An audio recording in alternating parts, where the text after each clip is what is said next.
Bonjour à tous et bienvenue sur boursicoté.com pour cette nouvelle analyse technique du CAC 40 en clôture. Et ça partait pourtant bien puisque ce matin on avait une ouverture ici sur un gap haussier, on venait tester ici la moyenne mobile 20 exponentielle, le retracement de Fibonacci à 23,6%, tout partait bien pour que l'on reparte ici à la hausse et puis patatras.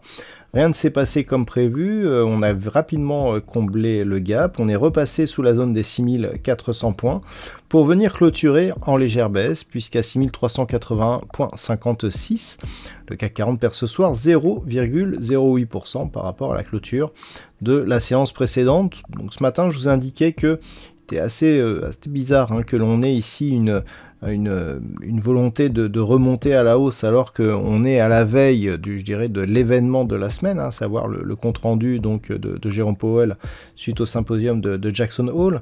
Et bien voilà, on est revenu ici dans une phase de neutralité, clôturée donc sous la zone des 6400 points. Du point de vue des indicateurs techniques, on reste dans une dynamique baissière au sens des histogrammes du MACD. Le RSI, quant à lui, s'est totalement neutralisé et les volumes sont nettement inférieurs à la moyenne. Donc pas énormément de changements, on est toujours ici dans une zone d'attente. Au niveau du palmarès des plus fortes hausses, eh bien on retrouve Unibail Rodamco qui a pas mal souffert ces derniers jours, qui gagne presque 4%. Derrière, nous avons ST Microelectronics, ArcelorMittal, Thales ou encore Eurofins Scientifique. Au niveau des plus fortes baisses, alors on a Alstom qui perd un 78%.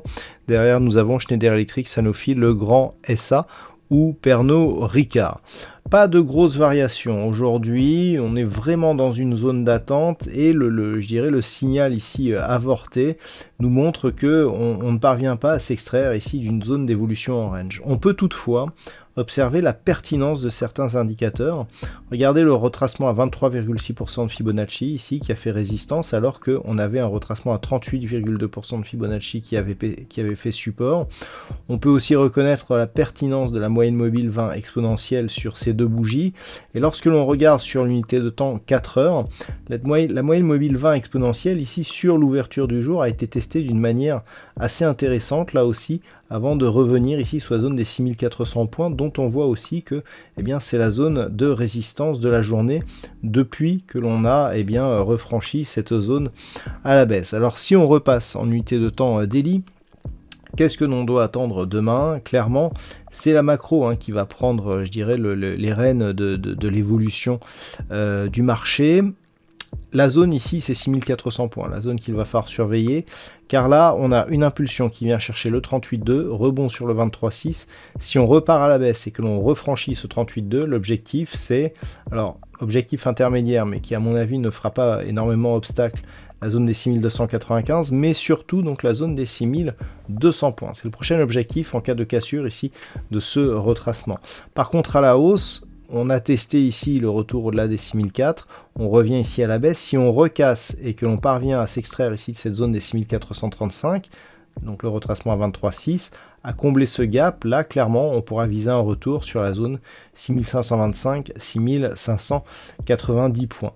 Donc par rapport à demain, clairement c'est la macro qui va faire le marché. Actuellement, la dynamique reste plutôt baissière. On voit que suite à un contact ici sur la bande inférieure, on revient chercher la moyenne mobile 20 exponentielle qui agit comme résistance. C'est donc le signe d'une nouvelle dynamique baissière. Alors certes, cette dynamique, elle peut s'invalider, mais en absence de mouvement d'invalidation qui viendrait justement d'une cassure à la hausse de cette zone de retracement, eh bien, on doit continuer à considérer que la dynamique reste baissière.